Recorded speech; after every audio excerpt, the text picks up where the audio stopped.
संघर्ष हमारे जीवन में बहुत ज्यादा रहे हैं, लेकिन हमारी पढ़ाई को लेके हमारे बाबूजी ने कभी भी मतलब है कि कोई समझौता नहीं किया। उसके लिए उन्हें जो भी करना पड़ा।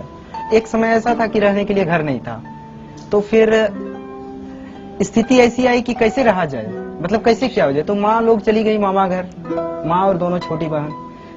हम नहीं गए क्योंकि हमारी पढ़ाई थी। 5वीं कक्षा का मैं विद्यार्थी था उस समय। तो मुझे आज भी याद है कि एक आदमी केवल सहयोग के लिए लिया गया था और बाकी ईंट मैं पकड़ाता था। बाबूजी खुद कर नहीं लेते थे और खुद मिट्टी का गारा से बनाया गया घर है ये, और खुद ये सब किए थे।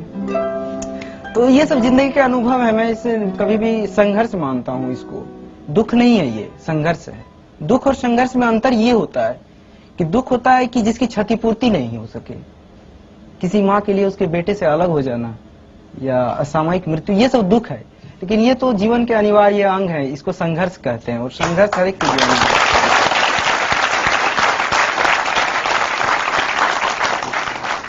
पिता ने आपको पढ़ाने के लिए अपने खेत बेचे भी हैं? जी हाँ, हमारी 80% खेत बिक चुके हैं। और जब पहली बार सिलेक्ट नहीं हुए तब उन्होंने क्या कहा था? हाँ, उन्होंने एक चीज कहा था, मैंने ये चीज बाद में मैंने जाहिर भी किया कि इस भावना को। तो उन्होंने कहा था कि हम बोले कि बाबूजी पैसा कहाँ से आएगा, हम ट्यूशन पढ़ाएंगे मुखर्जी नगर में या यहाँ पर मिल जाते हैं यहाँ पर। बोले कि नहीं, तुम ट्यूशन मत पढ़ाना और तुम अपनी पूरी पढ़ाई जो है अपने पढ़ाई पर ध्यान दो। धूप में मत चलना, ऑटो में चलना, क्योंकि धूप में चलोगे तो थक जाओगे और पढ़ाई पर इसका बुरा प्रभाव पड़ेगा। अरे तुम्हारे लिए तो हम अपनी किडनी तक बेच देंगे। तो ये एक ऐसी बात थी जो मतलब है कि इस तरह की ये भावना इतनी महान है कि इस भावना के कारण हम कभी भी मतलब अपनी पढ़ाई, अपनी कमिटमेंट से पीछे नहीं हटे। एक बात बताइए, आज अगर आपके पिता आपके सामने खड़े हों तो आप उनसे क्या कहना चाहेंगे?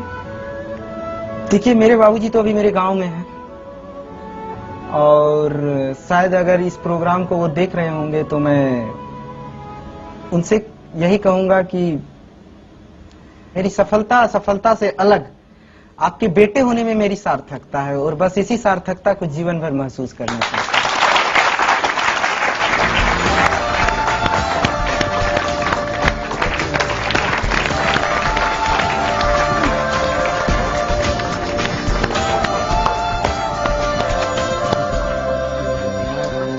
ये तो सरप्राइज। प्रेम कुमार जी, हाँ बोलिए। कभी सोचा था खेती किसानी करते वक्त कि एक दिन बेटा एक सरकारी अफसर, सबसे बड़े सरकारी अफसर की गद्दी पर बैठेगा? एकदम, जब से इसको पढ़ाई में ख्याल आया तब से मैंने ये सोचा था, ये आज की सोच नहीं है। आपको पता था आईएएस क्या होता है? आईएएस क्या होता है ये पता नहीं था, लेकिन अफसर जो होते हैं मेरे जिला के, हाँ। उसको तो देखे थे। हाँ, सही बात है। कभी अपने बेटे से ये नहीं कहा कि अरे तुम नहीं कर पाओगे, तुम कहाँ, मैं नहीं तुम्हारा खर्चा पढ़ाई का उठा पाऊंगा? मैं कैसे कह दूं, वो कभी नहीं सोचा। मैंने खर्चा उठाने के लिए तैयार था, मेरे पास जमीन थी, जमीन बेच कर देते। मेरे पिताजी ने मुझे मरने के बाद दिए। अब वो जमीन में इसको देता मरने के बाद, तो ये मैंने सोचा कि मरने के बाद क्यों मैं दूं, अब ये दे दे, और रहेगा तो बेटा का और नहीं रहेगा तो बेटा का। उधर देखिए। सिंघू जी के बेटा कैसे हो? आप खाने पाने के ध्यान दीजिए। आज तुम्हारे लिए गुड़ रोटी बनाई है। आज ट्रेनिंग में ज्यादा खाना पीना का ध्यान दीजिए। आज तुम्हारे लिए हम दुल्हन खज के रखे हैं, रिश्ता तय हुआ है। खाना आपको तैयारी गुड़ रोटी है।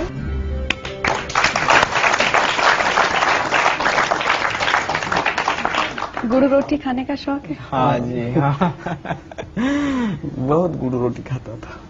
आपसे सारे देश के पिता सीख लें, एक मिसाल कायम की है आपने कि किस तरह से एक पिता अपने बेटे से ये तक कहता है कि मैं ये नहीं कहेंगे कि कोई अपनी किडनी बेचे, लेकिन आपने एक मिसाल कायम की है कि अपना सब कुछ कुर्बान कर बेटे को पढ़ाया, खेत बेचे।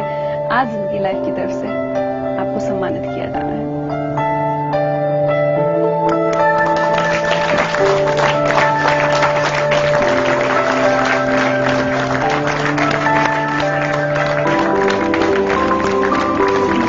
एक तोहफा आपकी।